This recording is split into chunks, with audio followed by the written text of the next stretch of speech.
And good morning. Today we will going to discuss next topic of chapter gravitation is weight of an object on a moon.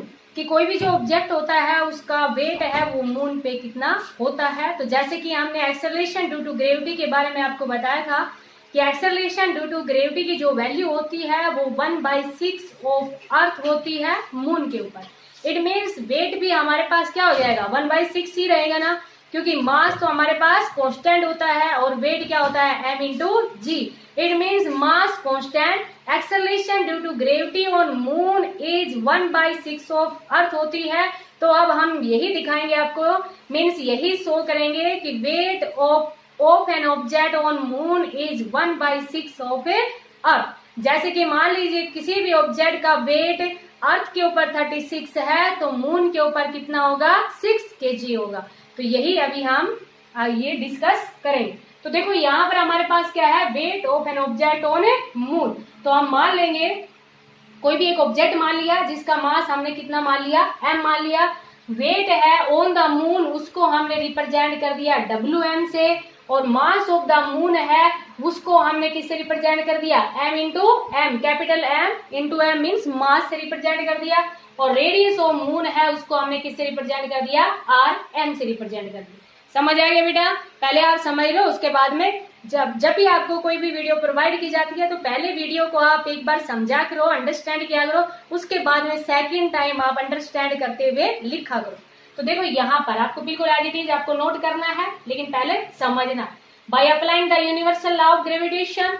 क्यों लगाया universal law of gravitation? क्योंकि आपको जो previous video थी उसमें wait के बारे में बताया था कि वेट हमारे पास क्या होता है, फोर्स ही होता है, जिस फोर्स के कारण अर्थ है किसी भी ऑब्जेक्ट को अपनी तरफ अट्रैक्ट करती है, उस फोर्स को ही हम क्या कहते हैं, वेट। और यहाँ पर जब टू बॉडीज के मास की बात आ जाती है तो न्यूटन्स लॉ ऑफ ग्रेविटेशन लगता है, ये हम डिस्कस कर चुके हैं। तो आप by applying the universal law of gravitation the weight of an object on the moon will be, क्या लिख देंगे बेटा, यहाँ फोर्स की जगह सिर्फ क्या लिखा है वेट, और फोर्स आपको बता दिया वेट क्या होता है, फोर्स ही होता है, जिस फोर्स के कारण बॉडी अर्थ है वो किसी भी बॉडी को अपनी तरफ अट्रैक्ट करती है। तो यहाँ पर क्या लिख दिया फोर्स की जगह वेट। और according to Newton's law of gravitation ये हमारे पास क्या होता है Gmm into M divide by RM का स्क्वायर। फॉर्मूला लगाए only. Let the weight of the same object on the earth, weight है same object on the earth के ऊपर किससे रिप्रेजेंट कर दिया WE से रिप्रेजेंट कर दिया, बिल्कुल सिंपल। मास पे M से रिप्रेजेंट किया था और अर्थ पे किससे रिप्रेजेंट कर दिया E से रिप्रेजेंट कर दिया, और मास ऑफ अर्थ है उसको कैपिटल M ले लिया और रेडियस ऑफ अर्थ को कैपिटल R ले लिया। यहाँ तक समझ में आया बेटा? By applying again Newton's law of gravitation, इसको आप नोट कर लेना, मैं यहाँ से ये रफ करती हूँ। अब देखो बेटा ये लिख देना वी गेट, सीधा लिख देना क्योंकि ये हम पहले ही लिख चुके हैं ये लाइन। तो वी गेट क्या, देखो यहाँ पर अब वेट को किससे रिप्रेजेंट किया है WE से रिप्रेजेंट किया है, is equal to g. Mass of earth को ओनली कैपिटल M से रिप्रेजेंट किया है, मास ऑफ ऑब्जेक्ट को ओनली किससे रिप्रेजेंट किया है, स्मॉल m से रिप्रेजेंट कर रखा था। मास ऑफ ऑब्जेक्ट तो सेम ही है अर्थ पे भी और मून पे भी, और रेडियस ऑफ अर्थ है उसको जनरली हमने किससे रिप्रेजेंट किया है R से, और इसको हमने क्या पुट कर दिया इक्वेशन सेकंड। हमें यहाँ पर कंपेयर करना है कि कोई भी ऑब्जेक्ट का जो वेट है वो मून के ऊपर कितना होगा, और जब हम कंपेयर की बात करते हैं तो क्या निकालते हैं, उसका रेशियो निकालते हैं। तो देखो बेटा डिवाइडिंग फर्स्ट बाई सेकेंड, क्या लिख देंगे dividing first by second. First को किससे डिवाइड कर दिया, सेकेंड से डिवाइड कर दिया। तो देखो बेटा डिवाइड करो, डिवाइड करोगे तो आपके पास फर्स्ट क्या है WM, सेकेंड क्या है WE, डिवाइड किया GMM multiply M divide by RM का स्क्वायर, डिवाइड करोगे ये पलट जाएगा, ये ऊपर चला जाएगा GMM। समझ आ गया बेटा? यहाँ से देखो मास तो सेम ही है, ग्रेविटेशनल कांस्टेंट की वैल्यू भी कांस्टेंट होती है थ्रू आउट द यूनिवर्स, तो ये बात भी आपको समझ आ गई होगी। तो यहाँ से देखो बेटा WM डिवाइड बाई WE, तो आपके पास क्या आ गया mass of moon divide by radius of earth divide by radius of moon और divided by mass of a earth. समझ आ गया बेटा? ये आपको हमने पीछे वीडियो में बताई थी। इसकी जो वैल्यू है मास ऑफ ए, कोई भी ऑब्जेक्ट होता है उसका मून के ऊपर जो मास है वो हमने कितना बताया था, अप्रोक्सीमेट 7.36 इंटू 10⁻22 बताया था ना। तो यहाँ पर हम किसका वैल्यू पुट कर देंगे, mass of A moon put कर देंगे। मास ऑफ मून कितना बताया था, 7.36 इंटू 10⁻22। रेडियस ऑफ अर्थ कितनी होती है, 6.4 इंटू 10⁻6 का स्क्वायर। ये आपको थोड़ा सा याद करना पड़ेगा।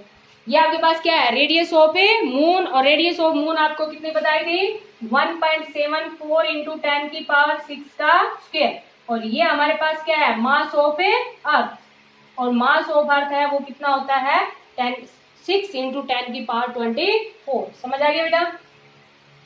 मास on moon, sorry mass of A moon, moon का मास कितना होता है 7.36 इंटू 10⁻22, या 7.4 भी लिख सकते हैं इसको राउंड ऑफ करके, क्योंकि यहाँ पर 6 है वो 5 से बड़ा है तो एक नंबर आगे बढ़ जाता है।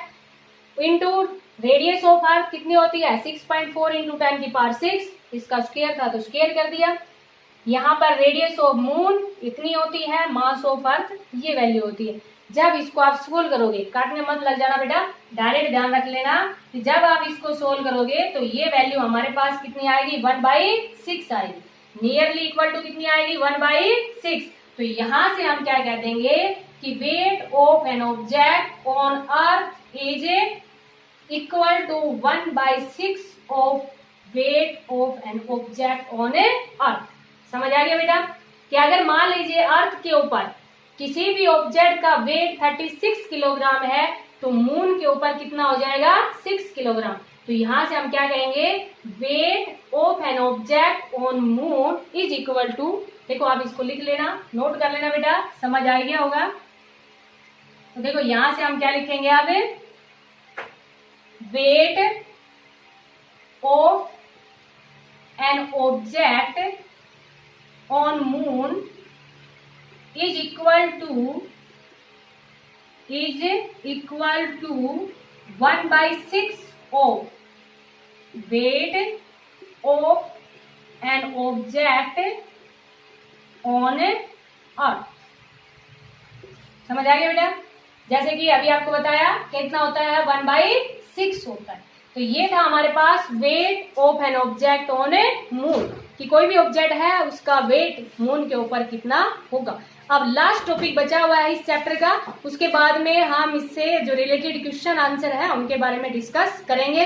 लास्ट टॉपिक बिल्कुल सिंपल सा है आपके पास, equation of freely falling body. क्या है last topic, equations of freely falling body, freely falling body. तो देखो बेटा ये इक्वेशन वही है जैसे कि हमने फर्स्ट जो चैप्टर था मोशन, उसमें हमने डिस्कस की थी इक्वेशन, यूनिफॉर्मली एक्सेलरेटेड मोशन की 3 इक्वेशन थी। ध्यान है ना आपको, कौन कौन सी थी, v = u + at, क्या क्या थी, v = u + at। Second equation क्या थी, h = ut + हाफ at², और थर्ड इक्वेशन क्या थी, v² - u² = 2as। बस बेटा यहाँ पर क्या करना है, एक्सेलरेशन की जगह आपको क्या लगा देना है, एक्सेलरेशन ड्यू टू ग्रेविटी। तो यहाँ पर फॉर डाउनवर्ड डायरेक्शन, क्योंकि ये क्या होता है कि एक्सेलरेशन है वो हमारे पास वेक्टर क्वांटिटी है, और जब डाउनवर्ड डायरेक्शन की बात करते हैं means acceleration due to gravity है। इन डाउनवर्ड डायरेक्शन में एक्सेलरेशन ड्यू टू ग्रेविटी की वैल्यू कैसी होती है, पॉजिटिव। तो बस ओनली क्या करना है आपको, इन डाउनवर्ड डायरेक्शन में वैल्यू कैसी होती है, पॉजिटिव। इन डाउनवर्ड डायरेक्शन लिखना चाहो तो लिख देना एक्सेलरेशन ड्यू टू ग्रेविटी, जिसको हम किससे रिप्रेजेंट करते हैं, जी से, कैसी होती है, पॉजिटिव। क्योंकि अर्थ है वो हर एक बॉडी को अपनी तरफ अट्रैक्ट करती है एक एक्सेलरेशन के साथ, और उस एक्सेलरेशन को हम क्या कहते हैं, एक्सेलरेशन ड्यू टू ग्रेविटी। तो इन डाउनवर्ड डायरेक्शन में वैल्यू पॉजिटिव होती है। तो बस बेटा आपको एक ही जगह क्या लगा देना है, जी। समझ आ गया बेटा? इसको आप ऐसे भी लिख सकते हो, v² = u² + 2gs। तो ये हमारे पास क्या है, 3 इक्वेशन। s की जगह आप यहाँ h भी लगा सकते हो कि कोई भी ऑब्जेक्ट है वो कितनी हाइट तक गया, तो s की जगह आप क्या लगा दोगे, h। तो ये थी हमारे पास फॉर ए डाउनवर्ड डायरेक्शन के लिए। समझ आ गया बेटा? इसको आप नोट कर लेना। मैं इसी में ही दोबारा चेंज करती हूँ, ये आपको नोट करना है। उसके बाद में फॉर अपवर्ड डायरेक्शन लिख देना। अपवर्ड डायरेक्शन में एक्सेलरेशन ड्यू टू ग्रेविटी कैसा होता है? नेगेटिव। तो समझ आ गया बेटा? अब इक्वेशन क्या बन जाएगी? ये बन जाएगी हमारे पास, बस सिंपल सा। तो ये था हमारे पास for upward direction acceleration due to gravity negative होती है, डाउनवर्ड डायरेक्शन में acceleration due to gravity positive होती है। क्योंकि एक्सेलरेशन ड्यू टू ग्रेविटी क्या होती है? जो कि एक फोर्स जिसके कारण अर्थ किसी भी ऑब्जेक्ट को अपनी तरफ अट्रैक्ट करती है ना। जिस एक्सेलरेशन के साथ अर्थ किसी भी ऑब्जेक्ट को अपनी तरफ अट्रैक्ट करती है उसको हम क्या कहते हैं? Acceleration due to gravity. और ये आप जानते भी है ना, कोई भी ऑब्जेक्ट है उसको किसी वेलोसिटी के साथ फेंको, वो अर्थ अपनी तरफ क्या कर लेती है? उसको अट्रैक्ट कब तक कर लेती है? जब तक कि वो ग्रेविटेशनल फील्ड को पार नहीं कर जाता। ये आपको डिटेल से +1 में आएगा, चैप्टर ही होगा ग्रेविटेशन। तो ये हमारे जो टॉपिक है चैप्टर ग्रेविटेशन के कंप्लीट हो चुके हैं। अब इसका सेकंड पार्ट शुरू होगा थर्स्ट वाला। उससे पहले हम इससे जो रिलेटेड क्वेश्चन है वो डिस्कस करेंगे। तो इसको आप अच्छे से समझना, साथ में लिखना। Thank you, have a nice day.